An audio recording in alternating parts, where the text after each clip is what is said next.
তোমাদের সকলকে আমার চ্যানেলে স্বাগত। আশা করি তোমরা সকলেই ভালো আছো এবং সুস্থ আছো। তো আজ তোমাদের আমি কলের কলকাতা থেকে প্রথম প্রশ্নের উত্তরটা লেখাবো। এর আগে তোমাদের ছাতির বদলে হাতি থেকে 3টে প্রশ্ন এবং মেঘের গায়ে জেলখানা থেকে 2টো প্রশ্নের উত্তর কিন্তু লেখানো কমপ্লিট হয়ে গেছে। প্রতিটা প্রশ্নের উত্তর কিন্তু ভীষণ ইম্পর্টেন্ট এবং খুবই সহজ ভাষায় লেখাচ্ছি, এবং তোমাদের যাতে মুখস্থ করতে না হয়, 2-4বার রিডিং পড়লে যেন হয়ে যায়, ঠিক সেরকমভাবে কিন্তু প্রতিটা প্রশ্নের উত্তর লেখানো হয়। তাই যারা দেখোনি প্রশ্নের উত্তরগুলি তারা চাইলে দেখে নিতে পারো। এছাড়াও তোমাদের গল্প, কবিতা, নাটক এগুলি থেকে কিন্তু কোয়েশ্চেন উত্তর লেখানো আছে, তোমরা প্লেলিস্টে গিয়ে চেক করে নিতে পারো। তো চলো আজকের প্রশ্নের উত্তরটি দেখে নেওয়া যাক। দেখো, তো আজকের প্রশ্নটি হলো, অমনি মনের মধ্যে গুনগুনিয়ে উঠল মার কাছে শেখা গান। মার কাছে শেখা গানটি কি? কোন প্রসঙ্গে এই উক্তি লেখক করেছেন? দেখো, নোটসটা শুরু করার আগে জাস্ট একটু একটা কথা বলবো। যারা নতুন তাদের জন্য যে নোটসগুলো প্রতিটাই কিন্তু খুব সহজ ভাষায় লেখানো হয়, এবং তোমরা একটা প্রপার মার্কস ক্যারি করো, এবং মেন পয়েন্টগুলোকে কিন্তু হাইলাইট করে সবসময় নোটসগুলো লেখা হয়, যাতে মেন জিনিসগুলো স্যার বা ম্যাডাম যিনি দেখুক না কেন তার যেন চোখে পড়ে, এবং অন্য সকলের থেকে যাতে তুমি নাম্বারটা ভালো পাও, ঠিক সেরকমভাবে কিন্তু প্রতিটা নোটস লেখানো হয়। ঠিক আছে?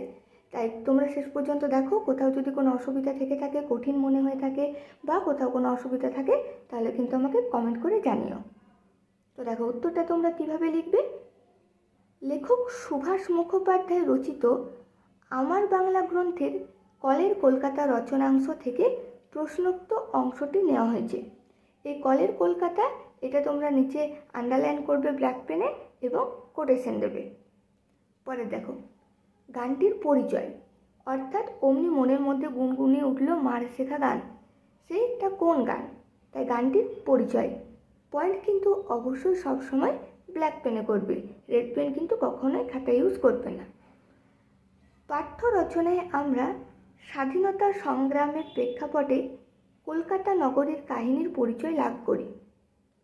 লেখক তার মায়ের কাছে যে গানটি শিখেছিলেন সেটি হলো, ও তোর শিকল পরা ছল, শিকল পরে শিকলের তুই করবি রে বিকল।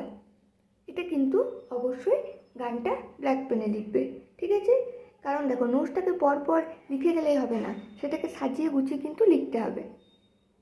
এরপর দেখো প্রসঙ্গটা তোমরা ঠিক একইভাবে ব্ল্যাক পেনে পয়েন্ট করবে, অর্থাৎ কোন প্রসঙ্গে লেখকের এই গানটি মনে উঠেছিল। কি লিখবে? যে স্বাধীনতা সংগ্রামের বিক্ষুব্ধ জোয়ারে তখন সারা কলকাতা উত্তাল হয়ে উঠেছিল। এমন সময় লেখকদের বাড়িওয়ালা রামদুলাল বাবু একবার জেলে গিয়েছিলেন। কদিন পর এখান থেকে হবে, ঠিক আছে? এই লাইনটা একটু বাড়তি লেখা হয়ে গেছে। কদিন পরে রামদুলাল বাবুর দাদা লেখককে রামদুলাল বাবুর সঙ্গে দেখা করতে নিয়ে যাবার প্রস্তাব দেন। আনন্দে আটখানা হয়ে লেখক রাজি হয়ে যান। সেই প্রথম লেখকের জেলখানা প্রত্যক্ষ করার অভিজ্ঞতা হয়। তাহলে লেখকের প্রথম জেলখানা অভিজ্ঞতা করা কখন হয়? যখন তার বাড়ির মালিককে, অর্থাৎ রামদুলালকে পুলিশে নিয়ে যায়, তখন রামদুলাল বাবুর যে দাদা তার সাথে লেখক একবার জেলে গিয়েছিলেন দেখা করতে। এরপরে তোমরা প্যারা চেঞ্জ করে লিখবে, পরপর কিন্তু নোটস লিখবে না কখনোই। আগেও আমি যত নোটস লিখেছি তোমাদের ঠিক একই কথাই বলেছি।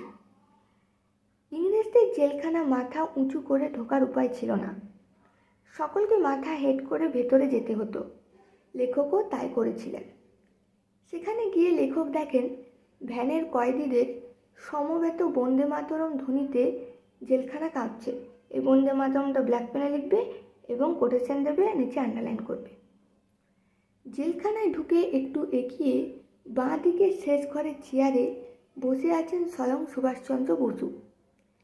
সেই সময় লেখক আরও লক্ষ্য করেন জেলের ভেতরে থাকা বন্দীরা জালের জানলার জেল ওয়ার্ডারদের চোখ এড়িয়ে মাঝে মাঝে এসে ভিড় করেছিল লেখকদের দেখতে।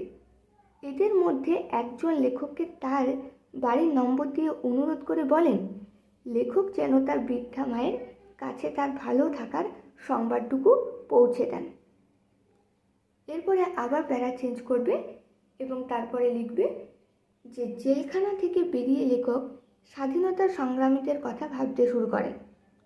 তাদেরকে শায়েস্তা করার জন্য ইংরেজ সরকার তাদেরকে জেলখানার অন্ধকারের গুহায় ভরে দিত। লেখক ভাবছিলেন এসব করে প্রতিদিনের তারা কি পায় তারা।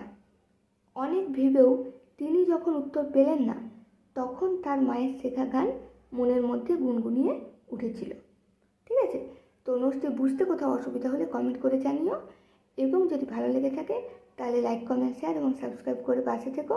এবং অন্য সমস্ত নোটস লেখানো আছে, তোমরা চাইলে প্লেলিস্টে গিয়ে চেক করে দেখে নিতে পারো। ঠিক আছে, এবং নোটসগুলি ইম্পর্টেন্ট, ঠিক আছে, এই বছরের জন্য। তাই সকলে ভালো করে প্রথমে লিখবে, তারপর সেটাকে 2-4বার রিডিং পড়বে, তাহলে দেখবে তোমাদের হয়ে যাবে।